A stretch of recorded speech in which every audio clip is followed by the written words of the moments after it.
everybody. Hope everybody's doing well. 你们好吗?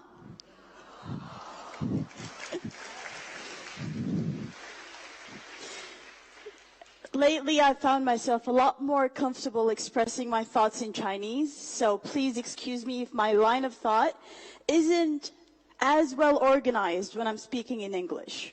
But if you bear with me, I promise you will get out of here smiling by the time I end. So, as introduced, my name is Hodan Osman, and I come from a country called Somalia. Any of you heard of it before? Yes, that's not loud enough.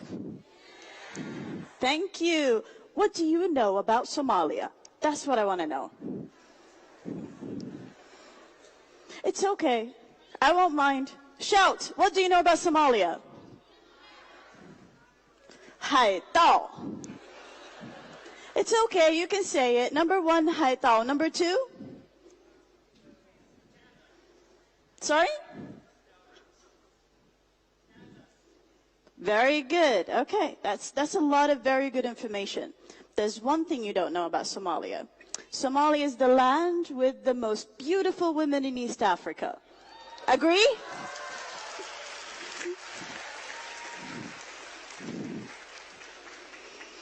On a more serious note, Somalia is one of the most beautiful countries in East Africa. Only somebody who's been there would know. Because I also only found out very recently. I'm Somali, yes, but I was not born in Somalia, and I was not raised there. I went there at a later age to discover my own home. A home that I thought was completely different, because in the media, the Somalia I saw was suffering from drought. The Somalia I saw was suffering from famine. The Somalia I saw was suffering from civil wars. So like you, in my imagination, I thought that Somalia must be a terrible place to live in. To my surprise, that's not the truth. Somalia has one of the most beautiful coastlines and beaches on the African continent. Somalia has one of the most diverse and most beautiful wildlife in the African continent. Somalia has some of the richest farmlands on the African continent. And these are facts. I'm not saying because I'm emotional about my home country, but these are facts people know. Not a lot of you know about, though. Why? I study communication studies. I analyze media. I analyze film. I analyze content in media. And it's always surprising why the stories we hear in the news, in the films, are always sensational. They talk about the war, they talk about the pirates, they talk about the famine, they talk about the drought, they talk about everything that's negative. How many of them speak about the positivities that lay there every day? How many of them speak about the everyday stories of people just living their normal lives? How many? I'm sad to say, not many. And that is why people have the wrong idea about the richest continent on the entire planet, Africa. Africa, in recent years, became synonymous with underdevelopment. It became synonymous with chaos. It became synonymous with everything that's bad. And that's sad, because that's not the reality on the ground. People who have been there, people who have visited, people who have seen for themselves and have lived there know that Africa is a land where children are happy. I'll give you a very simple example. Last year, I went with some of my colleagues to Zanzibar. Anyone from Tanzania? Nice. Zanzibar is one of the most beautiful places I've ever visited. But you know what's more beautiful?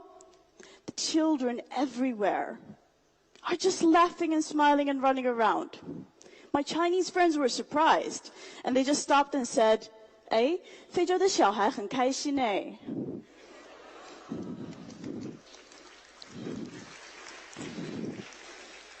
I'm like, of course, 他们很开心. Of course they're happy. They have a blue sky every day, right? It's true. They're not missing anything, and they don't know that they're missing anything. And that's the beauty of it. Now, we come back to what it is the reality in Africa today. Yes, there is lack of infrastructure connectivity. Yes, there is lack of technological improvement. Yes, there is a lot that's lacking on the continent. But that doesn't mean that poverty was Africa's destiny. I believe that poverty disrupted Africa's destiny. I'll give you a very simple example. In the 1980s, Somalia was the #1 exporter of bananas in the world. Would you believe that? It was the #1 exporter of bananas in the entire world. Somalia's bananas were amongst the most tasty in the entire planet. Today, we don't have anybody farming. Why? Everybody thinks there's a beautiful life in Europe, in America. They're taking boats, risking their lives, and they're dying because of illegal migration. Because they don't know what they can produce, the wealth they can produce in their own lands, right in their neighborhoods. They don't know the wealth they have. They only see in the media the high rises in New York and the beautiful streets in Paris. Wouldn't you also want to go there? 13 years ago when I came to China, almost all of my Chinese friends longed to go to America, longed to go to Europe. Why? Because they saw those places as extremely developed, as beautiful, as fascinating. Now, what about you young graduates, especially my Chinese friends here at the stage? When you graduate, where do you want to work?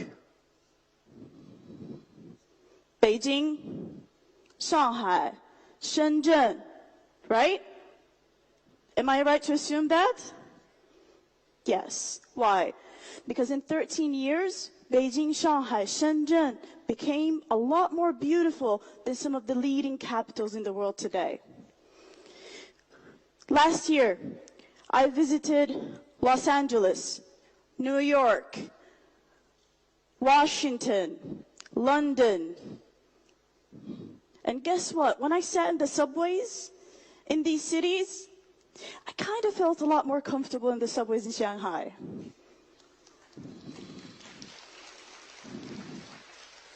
And that's the reality of development. It's a moving wheel. It's never standing still.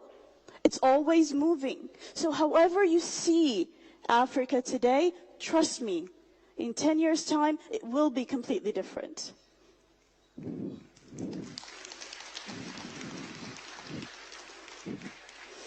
Another example. 13 years ago, I came to China. My first stop, naturally, was Beijing. And then I was heading to the university where I was supposed to start my Chinese language. It's a city called Yangzhou. 烟花三月. Yangzhou, very good. Yangzhou is a beautiful city in Jiangsu province. Now, I took a train from Beijing to Yangzhou. It took me 14 hours. And I sat on Wopo. Do the young people in the audience know what that is? I think it's beyond your times, yeah? Maybe the gentleman in the front would know? Yes. Now, for me, it was the first time I take a train. It was fascinating for me how slow it was, how it stopped in almost every little town we went through, and how long the journey was. I couldn't sleep, although I was extremely exhausted. Why? Because I thought I would miss my stop. I did not speak a single word of Chinese, and everything was in Chinese. Most importantly, all of the cities sounded alike. How am I going to know when I'm in Yangzhou? So I couldn't sleep. And I kept asking and asking and asking, are we in Yangzhou yet? And nobody spoke English. Luckily, I found my way. Now, what about today? Today, I can take a train from Beijing, and it will take me to Hangzhou in how long? 5 hours. How amazing is that? That is the transformative force of development nobody can stop. However, what does development actually need? I mean, the same years that are passing while I'm in China are passing while my family and friends are in Somalia. Difference is, when I'm in China, every day I look here, there's a new building. I look there, there's a new road. I look there, there's a new train station. What about in Africa? Not many countries in Africa have witnessed this kind of transformative force. Ethiopia is one, Djibouti is another, Kenya is another, but why? Let's ask ourselves, how come some countries in Africa are witnessing transformative changes in their countries and the lives of their people and the socio-economic development, while some aren't? It's because most of Africa's countries are yet to actually take a long-term vision of development into their policy of governance. And that is where China succeeded. China planned for this 40 years ago. Everything you see today was planned and envisioned and continuously implemented. We don't have a lack of plans in Africa. When I went to Somalia, I visited almost every single ministry we have. I looked in their cupboards. They have these huge books of researches, of plans, national development plans that are gathering dust. Why? Because when a new minister comes, he wants to make a new plan. When a new government comes, they scrap everything out and they come up with something new. I mean, I'm all for change and everything, but still, there is merit to continuity. And that is what we need to learn as Africans from China. Make up your mind. Where do you want to be in 50 years? Where do you want to take your people in 50 years? Where do you want to take your country in 50 years? And stick to that plan. That is the only way that the stigma that haunts every African will go away. Do you agree? Let's see some of the changes happening in the continent. This year, 2 months ago to be exact, I had the pleasure to go to Nigeria. Now, for our viewers in China, when you look at that station, do you see anything different from what you see here in China? It's quite similar, right? As I walked up, it felt so familiar. I felt like I was in Jinhua. It really looks like one of the train stations in Jinhua. Most interestingly, this is Idu Station. This is the departure hall. The only difference was, when I realized that I'm not in China, I'm in Africa, is when I saw Nigerian men, women, and children in a line trying to buy tickets and getting into the train station. This is the ticket I bought.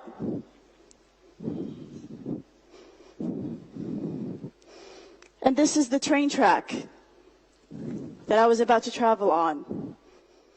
And this is the train, made in China, for Africa. This train was completely filled. Completely filled. No single seat was empty. And it's like that 5 times a day, taking people in between Abuja and Kaduna. Its entire length is 186.5 kilometers, and it travels 100 kilometers an hour. When you're sitting inside, it's no different than when sitting in one of the old trains here in China. The only difference is the scenery outside. That is not China. However, this is the change that's happening. This is the change that's happening. And China realized one very important principle. We all live in the same world. We all share the same resources. They're not infinite. They're going to end. It is our responsibility to be responsible in how we use these resources. And it is our responsibility to ensure the quality of life people on this planet are going to live in. And all of that is embodied in one message.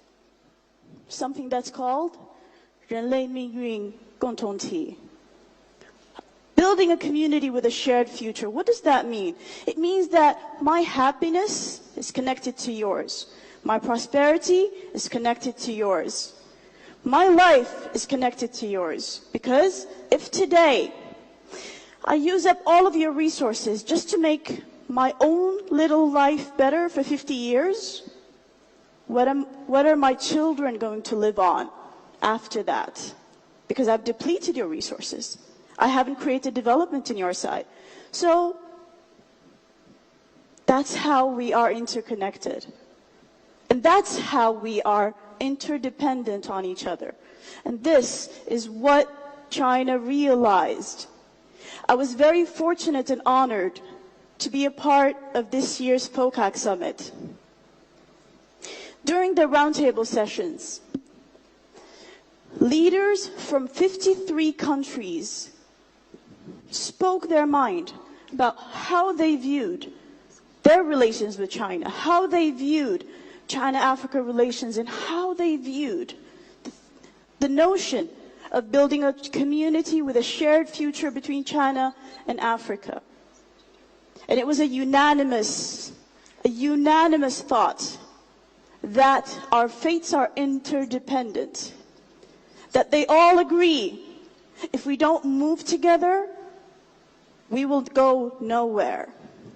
In Somali, we have a saying that says, "Far fal madaqda," which means a single finger cannot wash a face on its own. If you want to clean your face, you need 10 fingers, which means we need to all gather together to build up our shared happiness. Thank you very much. Thank you.